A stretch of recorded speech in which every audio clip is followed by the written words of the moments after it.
Eu quero conversar com você sobre o plano de Deus na sua salvação.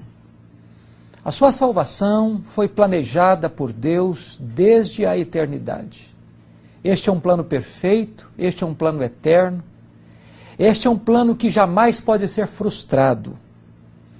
A sua salvação não foi algo ou uma medida, uma decisão que Deus tomou de última hora ou de segunda mão, ou partiu para um plano B porque o plano A havia fracassado.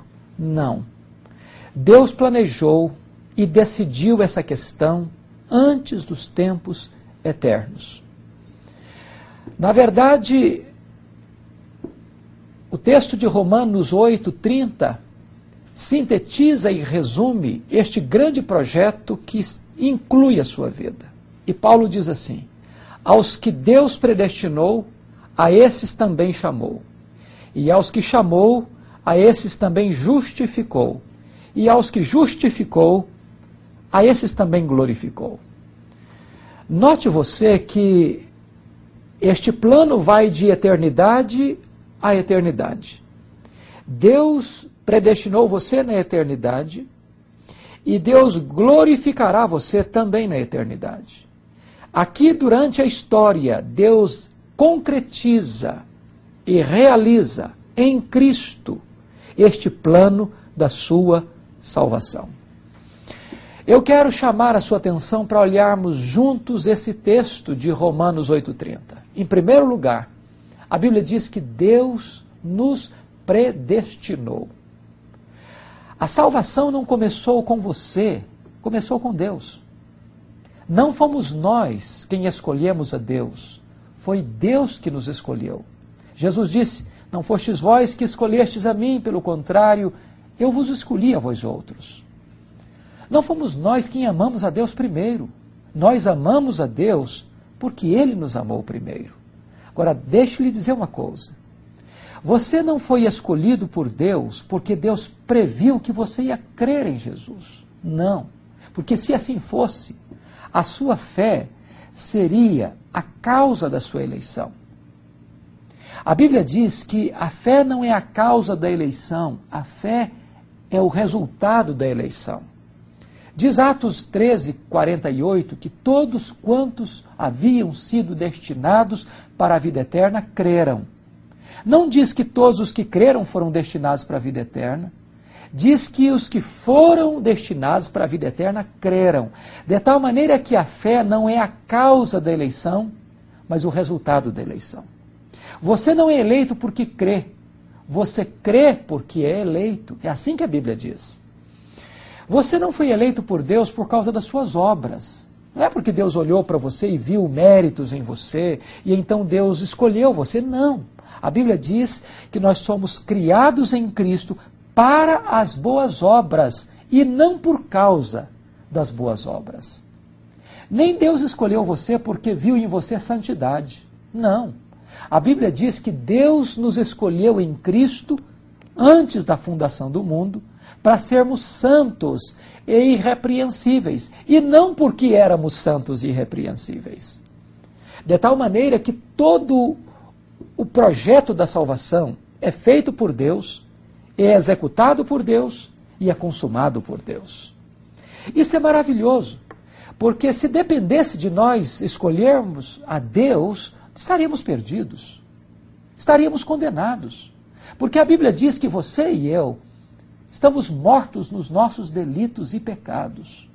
Nós jamais escolheríamos a Deus se Deus não tivesse tomado esta iniciativa de nos escolher, de nos eleger e de nos predestinar. Portanto, tudo provém de Deus, que nos reconciliou consigo mesmo por meio de Jesus Cristo. Mas a segunda verdade que Paulo diz é a seguinte: os que Deus predestinou, a esses Deus também chamou. Há dois chamados na Bíblia: ao chamado externo e ao chamado interno. O chamado externo é dirigido a todos os homens. A Bíblia diz: muitos são chamados, poucos são escolhidos.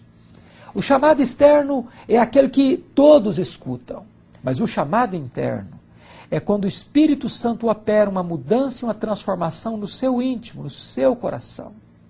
Quando o Espírito Santo regenera você, transforma você e predispõe o seu coração e a sua alma para se voltar para Deus.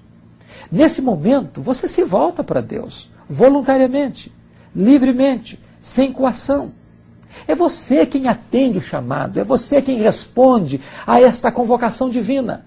Mas, na verdade, você só atende esse chamado porque Deus já operou primeiro em você tanto querer quanto realizar. É por esta razão que quando você lê a Bíblia, ou você escuta uma mensagem, ou ouve um hino, ou lê um folheto, ou lê um livro, ou conversa com alguém, e alguém fala para você do amor de Deus, o seu coração é aberto. Mas quem abre o seu coração para você crer é Deus. Quem dá o arrependimento a você é Deus. Quem dá a fé salvadora é Deus. Quem regenera é Deus. Quem converte o seu coração ao próprio Senhor é Ele mesmo. De tal maneira que Deus opera em você e você então responde a este chamamento divino. Jesus disse: as minhas ovelhas ouvem a minha voz e me seguem. Mas olha você em terceiro lugar, que Paulo diz assim: aos que Deus chamou, a esses Deus também justificou. Aqui está o coração da Bíblia. Se você não entender o que é a justificação, você não compreende a Bíblia e não desfruta desta verdade tão bendita, deste plano de Deus para a sua vida. A Bíblia diz que todos pecaram e destituídos estão da glória de Deus. Não há justo nenhum sequer, não há quem entenda, não há quem busque a Deus, todos se desviaram. E a Bíblia diz que ninguém poderá ser salvo pelos seus próprios méritos, pelas suas próprias obras, porque a Bíblia diz que Deus não inocentará o culpado. A alma que pecar essa morrerá, porque o salário do pecado é a morte. E diz mais a Bíblia. A Bíblia diz que você peca por palavras, que você peca por obras, que você peca por omissão e que você peca por pensamentos. Quantas palavras frívolas você já proferiu e que não se lembra mais? Mas a Bíblia diz que você vai dar conta no dia do juízo por todas as palavras frívolas que você proferiu. Quanta coisa você fez que seu marido não sabe, que a sua mulher não sabe, que seus filhos não sabem, que os seus pais não sabem, que os seus amigos não sabem, que a justiça não sabe, mas que Deus sabe, que está registrado nos livros lá no tribunal de Deus. E a Bíblia diz que no dia do juízo os livros serão abertos e você vai ser julgado segundo o que estiver escrito nesses livros. E pelas obras é impossível você ser salvo. Mas a Bíblia diz em terceiro lugar que nós vamos ser julgados pela nossa omissão. Quando Jesus vier na sua glória e se assentar no seu trono, ele vai julgar as nações. Vai separar uns para a direita, outros para a esquerda, e vai dizer àqueles que estiverem à sua esquerda: apartai-vos, malditos, para o fogo eterno, preparado para o diabo e seus anjos. Você pode perguntar: o que eles fizeram de tão terrível? Eles não fizeram nada. Eles só deixaram de fazer. Jesus disse: eu estive com fome e não me deste comer. Eu estive com sede e não me deste beber. Eu estive nu e não me vestiste. Eu estive preso e não foste ver-me. Doente e não me visitaste. Forasteiro e não me abrigaste. E eles perguntarão: mas quando te vimos assim? E Jesus lhes dirá: todas as vezes que deixastes de fazer a um desses pequeninos, a mim o deixastes de fazer. Ou seja, você pode estar na sua casa, não falando mal de ninguém, não fazendo mal para ninguém e cometendo um terrível pecado de omissão. Mas em quarto lugar, a Bíblia diz que nós vamos ser julgados pelos segredos do nosso coração. Nós vamos ser julgados pelos nossos pensamentos. Preste atenção nisso. Ninguém pode escapar, porque o tribunal de Deus julga foro íntimo. Nenhum tribunal da terra tem competência para julgar foro íntimo, mas Deus julga foro íntimo. A Bíblia diz: não cobiçarás.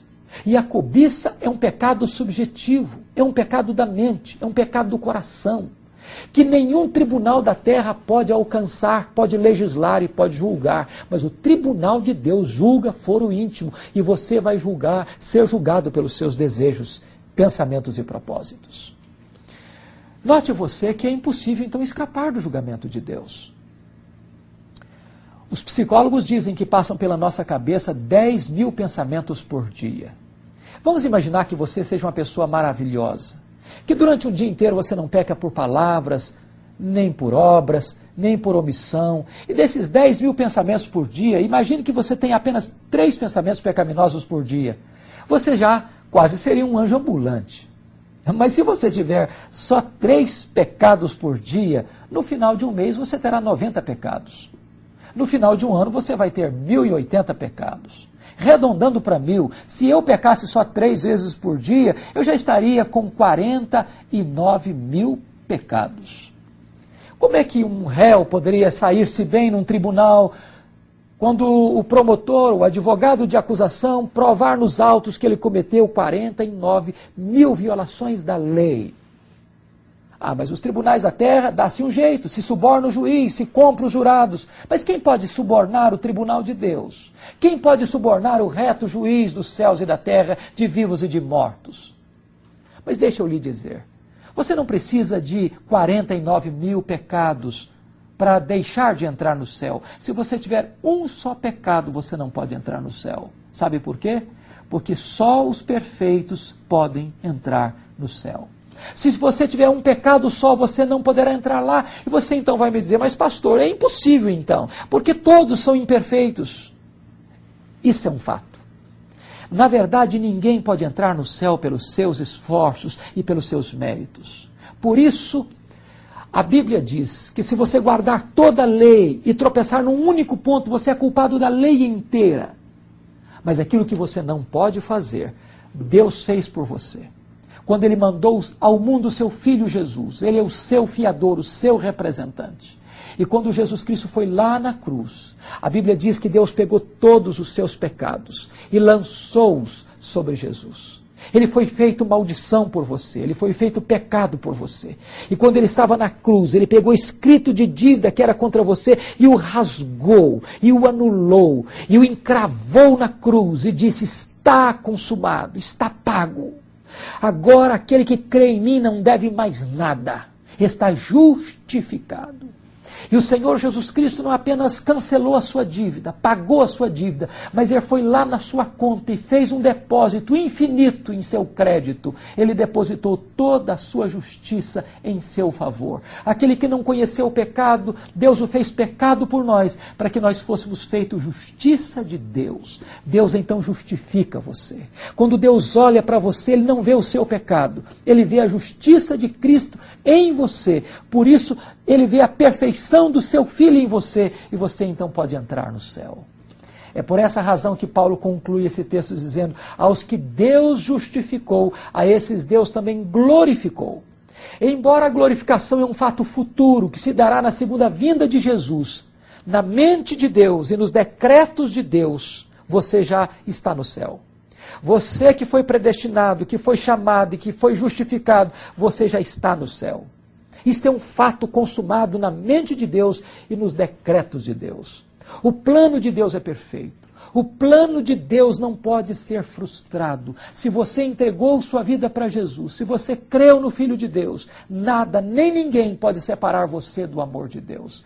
E Paulo vai dizer assim, se Deus é por nós, quem será contra nós?